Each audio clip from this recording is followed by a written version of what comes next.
สวัสดีค่ะนันโนนะคะ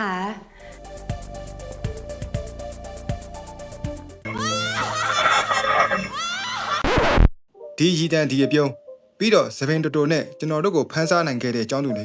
สวัสดีค่ะนันโนนะคะ ဒါကတော့2018ကနေစပြီးတော့အာရှသလွှားမာတာမကကဘာတဝမ်က Netflix ကြည့်ရှုသူတွေကိုပါဖမ်းစားနိုင်ခဲ့တဲ့နန်နိုပါကျွန်တော်တို့တွေ Game from Nowhere Season 3ကိုစောင့်နေခဲ့ရတာ9နှစ်တိတိရှိသွားခဲ့ပါပြီအားလုံးကနန်နိုပြင်လာတော့မယ်ဆိုပြီးတော့ရင်းနေခုန်နေခဲ့ကြတာပါဒါပေမဲ့မကြသေးခင်ကထွက်ပေါ်လာတဲ့ကြေညာချက်တစ်ခုကပြည်သက်တွေအားလုံးကိုအံ့အားသင့်စေသွားခဲ့ပါတယ်အဲ့ဒါကတော့အခုအသစ်ထွက်မဲ့ Game from Nowhere The Reset မှာကျွန်တော်တို့ချိတ်ရတဲ့နန်နိုနေရာမှာမင်းသမီးကစ်တီချီချာတရုပ်ဆောင်တော့မှမဟုတ်ဘူးဆိုတာပါပဲGame from Nowhere ဆိုတာကိုကျွန်တော်တို့ကကစ်တီနဲ့ပဲစပြီးသိခဲ့တာပါကစ်တီကလည်းနန်နိုဆိုတဲ့ဇက်ကောင်အတွက်မွေးဖွားလာတဲ့သူပါဒါဆိုရင်ဇလန်ရဲ့အဓိကအသွေးကြောဖြစ်တဲ့မင်းသမီးကိုဘာကြောင့်များရုတ်တရက်ကြီးပြောင်းလဲပြစ်လိုက်ရတာလဲထုတ်လို့ရေးအဖွဲ့နဲ့မင်းသမီးကြားမှာပြဿနာရှိခဲ့လို့လားဒါမှမဟုတ်ကျွန်တော်တို့မသိသေးတဲ့လှုပ်ဝက်ချက်တွေရှိနေတာလားအကြောင်းရင်းတွေကိုမပြောခင်ကစ်တီချီချာကနန်နိုဆိုတဲ့ဇက်ကောင်ကိုဘယ်လောက်ထိအသက်သွင်းနိုင်ခဲ့လဲဆိုတာကိုအရင်ဆုံးပြန်ကြည့်ကြအောင်နန်နိုဆိုတာကတာမန်လူသားတယောက်မဟုတ်ပါဘူးသူမကလူတွေရဲ့စိတ်ထဲကနေလောဘဒေါသမောဟတွေကိုဖော်ထုတ်ပေးမဲ့ဇိုက်တာပိုင်းဆိုင်ရာစမ်းသက်တဲ့ကန်တရားရဲ့တမီတော်ဒေါက်တာအော့ကာမလို့လည်းတင်စားကြပါသေးတယ်ဒီလိုရှုပ်ထွေးပြီးထူးဆန်းတဲ့ဇက်ကောင်ကိုတရုပ်ဆောင်ဖို့ကစ်တီကအများကြီးရင်းနှီးမြှုပ်နှံခဲ့ရပါတယ်သူမရဲ့မျက်လုံးအကြည့်အေးဆက်ဆက်အပြုံးပြီးတော့စက်သိန်းထားစရာကောင်းတဲ့ရေတံတွေကတခဏတာအပျော်လို့ထတာမဟုတ်ပါဘူးဒါတွေကပရိသတ်ရဲ့စိတ်ထဲမှာစွဲထင်ကျန်ရစ်နေမဲ့မာစတာပီတစ်ခုလည်းဖြစ်ခဲ့ပါတယ်စီဇန်2အဆုံးမှာနန်နိုကတည်သွားပြီလားဆိုတဲ့မေးခွန်းနဲ့အတူပရိသတ်တွေကိုလမ်းစုံမှာထားရခဲ့ပါတယ်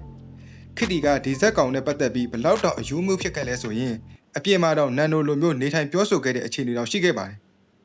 ဒါကြောင့်မို့လို့ပရိသတ်တွေကနန်နိုနေရာမှာတခြားဘဒုကိုမှအစားထိုးဖို့လက်မခံနိုင်ကြတာကလုံးဝတဘာဝကြပါတယ် production ရဲ့ပြောကြားချက်အရသူတို့ကနန်နိုဆိုတာကိုလူပုဂ္ဂိုလ်တဦးတဲ့အဖြစ်ပုံတင်မှတ်မှတ်ယူစေခြင်းမှုတို့ဆိုပါတယ်စီဇန်2ပြီးသွားပြီးခဲ့တဲ့ကဇလန်ဟာတော်တော်လေးကိုကြီးမားကျယ်ပြန့်သွားခဲ့ပါပြီအခုအချိန်9နှစ်ကျော်ကြာမှထွက်လာမဲ့စီဇန်အသစ်ကိုစီဇန်3လို့မခေါ်ဘဲနဲ့ The Reset လို့နာမည်ပေးထားတာကအများကြီးစဉ်းစားစရာပါသူတို့ကဇလန်ကိုအဆက်နဲ့သွားမှာမဟုတ်ဘဲနဲ့နန်နိုရဲ့ကွန်ဆက်ကိုယူပြီးတော့ကဘာတစ်တစ်ခုကိုဖန်တီးကျင်တာဖြစ်နိုင်ပါတယ် สวัสดีค่ะแน่นอนนะคะ နံပါတ်2အချက်ကနန်နိုကဘတ်မန်ဂျိုကာလို့ဇက်ကောင်မျိုးဖြစ်လာခြင်းပါဒါကတော်တော်လေးကိုစိတ်ဝင်စားစရာကောင်းတဲ့ချက်လည်းဖြစ်ပါတယ်အနောက်နိုင်ငံတွေမှာဘတ်မန်ဒါမှမဟုတ်ဂျိုကာဂျိမ်းစ်ဘွန်းလိုဇက်ကောင်တွေကိုခေတ်အဆက်ဆက်မင်းသားတွေအများကြီးနဲ့ပြောင်းလဲတရုပ်ဆောင်ခဲ့ကြပါတယ် production အဖွဲ့ကလည်းနန်နိုကို immortal entity တည်ဆုံးခြင်းမရှိတဲ့နန်ဝိညာဉ်တစ်ခုဖြစ်သတ်မှတ်ပြီးတော့တရုပ်ဆောင်အသစ်တွေနဲ့ခေတ်တစ်ကိုကိုစားပြုကျင်တာလို့လည်းရှင်းပြထားပါတယ်နန်နိုရဲ့အဓိကတာဝန်ကလူတွေရဲ့အပြစ်တွေကိုဖော်ထုတ်ဖို့ပါတကယ်လို့နန်နိုဟာဝိညာဉ်တစ်ခုတာဖြစ်ခဲ့မယ်ဆိုရင်သူမဟာခန္ဓာကိုယ်အမျိုးမျိုးရုပ်တင်မျိုးမျိုးနဲ့ပေါ်လာနိုင်တယ်ဆိုတဲ့သဘောတရားကိုပိတ်သက်တွေကိုနားလည်စေခြင်းပုံရပါတယ်တရားဝင်အကြောင်းရင်းတွေကတော့ယုတ်တိရှိပါတယ်ဒါပေမဲ့လက်တွေ့မှာရောဘာတွေဖြစ်နေမလဲပိတ်သက်တွေကြားမှာအခိုင်အမာယုံကြည်နေကြတဲ့ theory တွေလည်းရှိပါတယ်ပထမတစ်ချက်ကတော့ခစ်တီရဲ့ကျမ်းမာရေးနဲ့ရုပ်ပိုင်းဆိုင်ရာပြောင်းလဲမှုပါမကြသေးခင်ကထွက်ပေါ်လာတဲ့ခစ်တီရဲ့ပုံရိပ်တွေမှာသူမဟာအရင်ကထက်အများကြီးပိန်ချုံးနေတာကိုတွေ့ရပါတယ်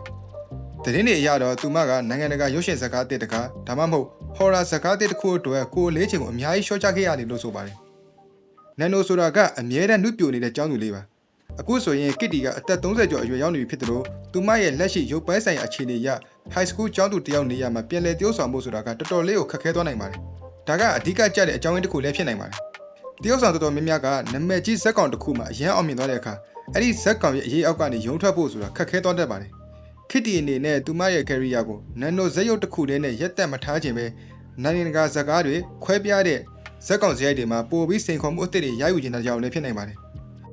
်သူမကိုယ်တိုင်ကလည်းဒီ project ကိုဆက်မလုပ်ဖို့ဆုံးဖြတ်ခဲ့တာလည်းဖြစ်နိုင်ရရှိပါတယ်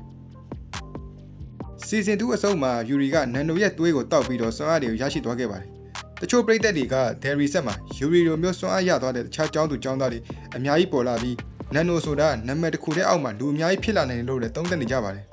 ်အသစ်တရုပ်ဆောင်မဲ့မင်းသမီးအတွက်ဒါကကြီးမားတဲ့အခွင့်အရေးတစ်ခုဖြစ်တယ်လို့အစမတန်ကြီးမားတဲ့ဖိအားတစ်ခုလည်းဖြစ်ပါတယ်ပရိသတ်တွေကတေချာပေါက်ကစ်တီနဲ့နှိုင်းယှဉ်ကြအောင်ပါနန်နိုအသစ်အနေနဲ့ကစ်တီကိုလိုက်တူပါဖို့မကြိုးစားသင့်ပါဘူးကစ်တီရဲ့ရဲတံကစ်တီရဲ့အကြည့်တွေကိုလိုက်လုံနေမယ်ဆိုရင်ကော်ပီတစ်ခုဖြစ်နေပဲကြာရှုံးသွားဖို့များပါတယ်သူလို့ရမှာကကိုပိုင်ဟန်ကိုပိုင်အငွေ့သက်ပါတဲ့နန်နိုအသစ်တစ်ယောက်ကိုဖန်တီးဖို့ပါပဲ production အဖွဲ့ကအခုလိုကြီးမားတဲ့ဆုံးဖြတ်ချက်တွေကိုချရတဲ့ဆိုရင်သူတို့ရွေးချယ်ထားတဲ့တရုပ်ဆောင်သစ်မင်းသမီးရှီမှာကျွန်တော်တို့မထင်မှတ်ထားတဲ့အရေးချင်းတွေ တေချာပေါက်ရှိနေမယ်ဆိုတာကငင်းစရာမလိုပါဘူးနောက်ဆုံးပြောရရင်နန်နိုနီယာမှာမင်းသမီးပြောင်းသွားတာကပိတ်သက်တွေအတွက်ဝမ်းနည်းစရာဖြစ်ပေမဲ့ဇလန်ရဲ့အမှုပညာရှုထောင့်နဲ့လက်တွေ့ကျတဲ့အခြေအနေရကြည့်မယ်ဆိုရင်တော့လက်ခံပေးရမယ့်အပြောင်းအလဲတစ်ခုလည်းဖြစ်နေပါတယ်ဒယ်ရီဆက်ဆိုတဲ့နာမည်နဲ့အညီ Girl from Nowhere ဟာပုံစံတစ်အမြင်တစ်ဇလန်တစ်တွေနဲ့ကျွန်တော်တို့ကိုထပ်ပြီးထိတ်လန့်အံ့ဩစေအောင်မှလားဆိုတာကတော့ဆက်လက်ပြီးတော့စောင့်ကြည့်ရမှာပါနန်နိုဆိုတာကလူတစ်ယောက်မဟုတ်ပါဘူးနန်နိုဆိုတာကကွန်းဆက်တစ်ခုပါ